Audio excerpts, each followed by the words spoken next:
जो भी आपको भगवान कुंती दे जब जा रहे रही हैं, हैं, निर्वाण पा रही हैं, तो वो कहती है भगवान से कि देखो भगवान जी, बड़ा अच्छा किया तुमने, मेरे बच्चों की रक्षा की, लाक्षागृह से बचाया, द्रौपदी की चीर, मेरे बच्चों को बचाया। अब जाते जाते एक बात कि मुझे जब जब जन्म लूं इससे कम कष्ट बनते। सवाल यह है कि सामने वाला का लोभ, लाभ या जो घृणा है, राग द्वेष है, वो कैसे कम होगा? देखिए हमारे, यदि हम इतिहास की बात करें तो गांधी जी ने शांति से ही इस देश को आज़ाद कराया था।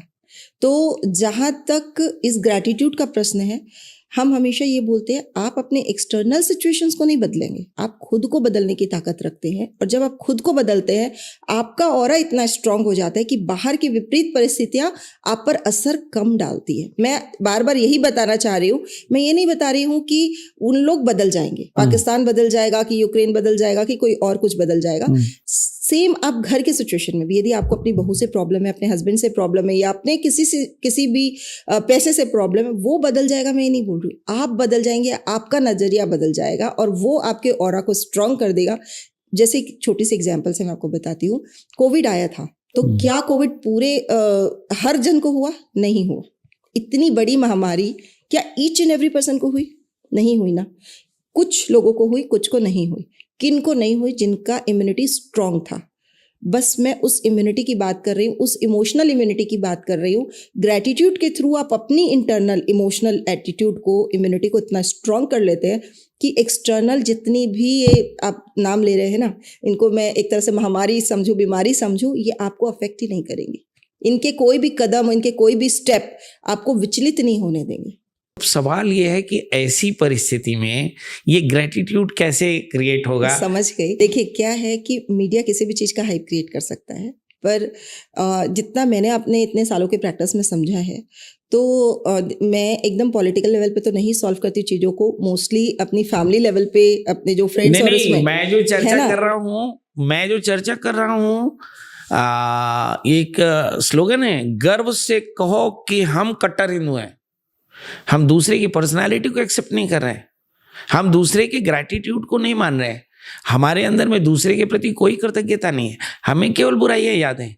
उन्हें 1947 में क्या हुआ था, 1956 में क्या हुआ था, बाबर ने क्या किया, तो जीसस ने क्या किया, फ्रांसिस ने मेरे किया। हिसाब से ये सब गलत है सोच, क्योंकि क्या अच्छा हुआ केवल वही देखना चाहिए। और ऐसे यदि हम नुक्स निकालने लगे तो फिर हजारों नुक्स हैं। तो मैं उस एटीट्यूड में नहीं पसंद करती जाना, और इसीलिए मैं थोड़े से ये सब पॉलिटिकल न्यूज़ से भी थोड़ी अलग रहती हूँ, अपनी दुनिया में खुश होती हूँ। एक चलते चलते सवाल है जो सीधे आपके प्रोफेशन से है। जैसे मैं आपसे सेशन लेना चाहूँ, है ना, और मेरे पत्नी से रिलेशन बहुत खराब है, तो कितने दिन का सेशन करीब करीब आपको लगेगा? देखिए यदि सिचुएशन एकदम स्टार्टिंग स्टेज पे होती तो एक ही काउंसलिंग, 1 घंटे की काउंसलिंग में मैं काफ़ी चीज़ों को सॉल्व कर देती हूँ। मुझे काउंसलिंग की कि नहीं है? आपको जरूरत ही नहीं है। अच्छा। और दूसरा, यदि कभी कभी सिचुएशंस बहुत खराब होती है तो 3 या 4 मतलब ऐसा।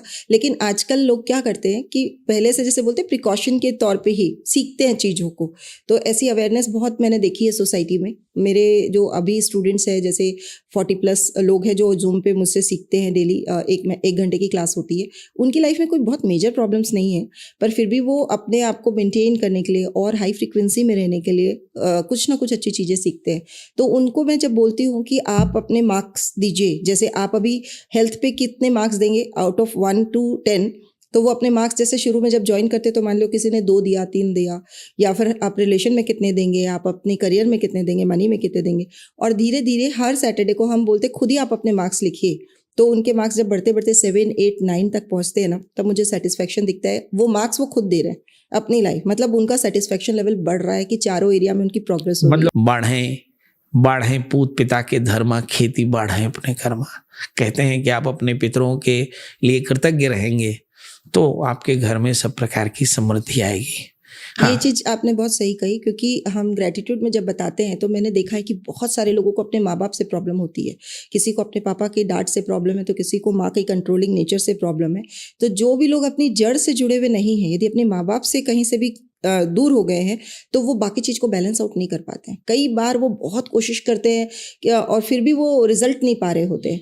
तो मैं उनको याद दिलाती हूँ कि कहीं भी याद कीजिए, जैसे मेरा एक सेशन होता है टीयर्स ऑफ जॉय का, हीलिंग म्यूजिक के साथ मैं करवाती हूँ, तब वो फूट फूट के रोते हैं और उनको रियलाइज होता है कि सच में मैंने अपने माता पिता को धन्यवाद नहीं आपको दिया। ऐसा लगता है कि मैं भी रोने वाला हूँ? क्योंकि मैं रो सकता हूँ, मैं बहुत इमोशनल हूँ। क्योंकि माँ बाप के साथ जुड़ना बहुत जरूरी है, अपनी जड़ों से जुड़ना बहुत जरूरी है और उनके ऋण को हम चुका नहीं सकते, ये बात एकदम पक्की है ना? आप देखिए हमारे, मैं बीच में आपको डिस्टर्ब कर रही हूँ, लेकिन आप देखिए कि राम भगवान तक को वनवास मिला था। तो ऐसा है कि भगवान किसी की भी जिंदगी को स्मूथ नहीं रखते हैं। मतलब यूनिवर्स हर इंसान को, हर जो भी इस सृष्टि पर आया है उसको उतार चढ़ाव की जिंदगी देंगे ही देंगे। आप देखिए ना, कृष्ण जी के जीवन की कहानी देख लीजिए, राम जी के जीवन की कहानी देख लीजिए, तो फिर हम क्यों इतनी शिकायतों में रहते हैं? उन्होंने एक बार भी उफ नहीं कहा जब उनको वनवास भेजा जा रहा था। बड़ी बात है कि विपद विस्मरणम विष्णु संपन्नारायण स्मृति। तो जो भी आपको भगवान कुंती दे जब जा रहे रही हैं, निर्वाण पा रही हैं, तो वो कहती है भगवान से कि देखो भगवान जी, बड़ा अच्छा किया तुमने, मेरे बच्चों की रक्षा की, लाक्षागृह से बचाया, द्रौपदी की चीर, मेरे बच्चों को बचाया। अब जाते जाते एक बात कि मुझे जब जब जन्म लूं इससे कम कष्ट मत दे। एक स्टोरी आपको और मैं बताना चाहूंगी। एक बहुत ही ज्ञानी कोई पुरुष थे जो, उनका भगवान से डायरेक्ट कन्वर्सेशन होता था। एक हाइपोथेटिकल सिचुएशन है, तो वो दो मतलब जा रहे थे ईश्वर से कुछ मेडिटेशन के मोड में बात करने। तो उनको एक रास्ते में एक आदमी मिले, वो बोले कि भगवान को कहना कि मुझे कुछ नहीं दिया है, तो थोड़ा ध्यान दे मेरी तरफ भी कि मैं भी इस संसार में हूँ। तो थोड़ा और आगे गए तो एक और थे, वो बोले कि आप भगवान को कहना कि मुझे इतना कुछ दे दिया और नहीं चाहिए करके, तो मैं बहुत बहुत दे दिया है, मतलब बहुत ज़्यादा मिल गया मुझे और कुछ भी नहीं चाहिए। ठीक है, मैं दोनों की बात पहुंचा दूंगा। तो जब वो पहुंचाए भगवान के पास, जब उन दोनों की बात, तो भगवान जी ने कहा कि जिन्होंने इतना कुछ दिया है कह रहे हैं, वो जिस दिन ये कहना बंद कर देंगे तभी मैं देना बंद कर पाऊंगा। यानी वो उसका धन्यवाद करते रहेंगे तो मैं अपना देना रोक ही नहीं पाऊंगा। आप समझ सकते हैं कि जब हमको जो मिला होता है ना, हम उसको क्या सोचते हैं, इसके बारे में ज़्यादा चर्चा नहीं करनी है, इसको एक बार साइड करो और क्या चाहिए उसकी लिस्ट भगवान के सामने लेकर हम मंदिर में जाए। अब जैसे मैं अपने जो पार्टिसिपेंट्स हैं उनको हमेशा बोलती हूँ कि तुमको एक व्रत लेना पड़ेगा। जैसे तो हम बोलते हैं कि इस समय हम कुछ भी प्याज लहसुन नहीं खाएंगे या अनाज भी छोड़ते हैं कुछ 1-2 टाइम का। तो वैसे ही जब मेरे सेशन में लोग आते हैं तो उनको मैं, जैसे 1 मंथ के सेशन में मैंने एनरोल किया, तो मैं उनको बोलती हूँ 1 महीने तक बुरा नहीं देखोगे, बुरा नहीं सुनोगे और बुरा नहीं सोचोगे।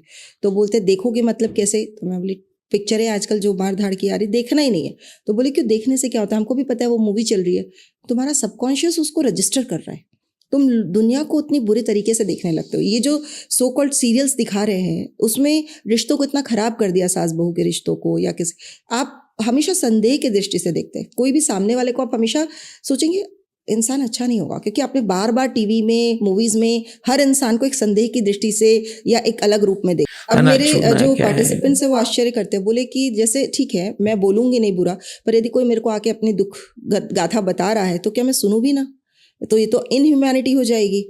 तो मैंने बोला नहीं, जैसे आप कैसे बोलते हो, आपको कोई बोलेगा एक थोड़ा सा तो ले लीजिए, तो आप बोलते हो नहीं मैं फास्टिंग पे हूँ, तो बस आपको वैसे मना कर देना मैं भी फास्टिंग पे हूँ, मैं थोड़ा नहीं सुन पाऊंगी, यदि मैं आपकी कुछ सहायता कर सकती तो वो बता दीजिए, मैं जरूर करूंगी। पर आप यदि सुनते रहेंगे ना फ्रिक्वेंटली, तो वो जो गॉसिप की हैबिट है ना, वो हमारे पूरे कर्मों को खराब कर देती है। दोस्तों आज साथ में मैं एक और चीज ऐड करना चाहूंगी कि सारे जितने भी ऑडियंस आज का ये एपिसोड देख रहे हैं, वो आज ही अपनी ग्रेटिट्यूड डायरी बनाएं और आके कमेंट में लिखें कि हमने ग्रेटिट्यूड डायरी बना ली है, क्योंकि वो एक ऐसा समाधान है कि वो इकलौता समाधान आपकी आधे से ज्यादा समस्याओं को दूर कर देगा।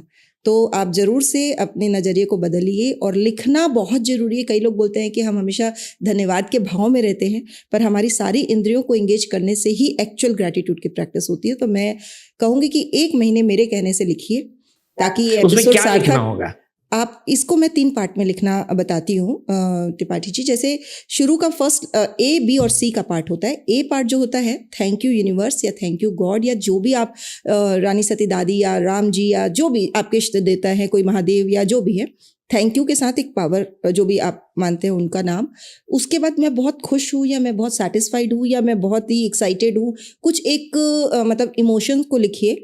और थर्ड में कि आपने मुझे ये दिया, उस पर्टिकुलर चीज़ के बारे में, आपने मुझे इतने अच्छे हाथ दिए, मुझे इतना अच्छा चेहरा दिया, मुझे इतना अच्छा घर दिया, मुझे इतने अच्छे लोग दिए, कुछ भी लिखिए, कुछ भी, इतना मतलब हर चीज़ हर चीज़, ये सोफ़ा, ये माइक, आप हर चीज़ का थैंक यू कर सकते हैं, ये पेड़ पौधे, ये मतलब हर चीज़ का, ये मुझे आज जो अवसर मिला। पर बात तो करते एक बात समझ में आई कि रिपीट ना हो।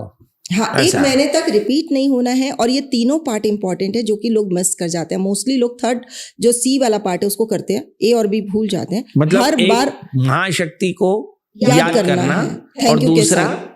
दूसरा इमोशंस को जोड़ना, Emotions। पॉजिटिव इमोशन को जोड़ना, मतलब वो कि कैसा?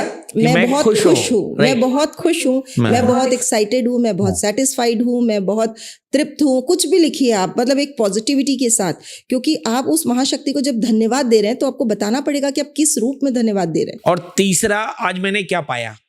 आज नहीं, आपने मुझे जो जो दिया है आज तक जितना मिला है, केवल ईश्वर ने दिया, आज प्रकृति ने तक दिया, जितना मिला है, या भगवान ने बचपन से दिया। याद करेंगे तो कितने गुरुओं का आशीर्वाद मिला, कितने लोगों ने आपको लाइफ में सहायता की है, आज तक क्या क्या पाया, हर चीज को याद कीजिए, हर चीज को धन्यवाद दीजिए। भले ही कोई एक क्षण के लिए आपकी जिंदगी में आकर गया हो और उसने भी कुछ आपके लिए अच्छा कर, उसका एक प्रभाव रह गया हो, तो उससे भी धन्यवाद कीजिए।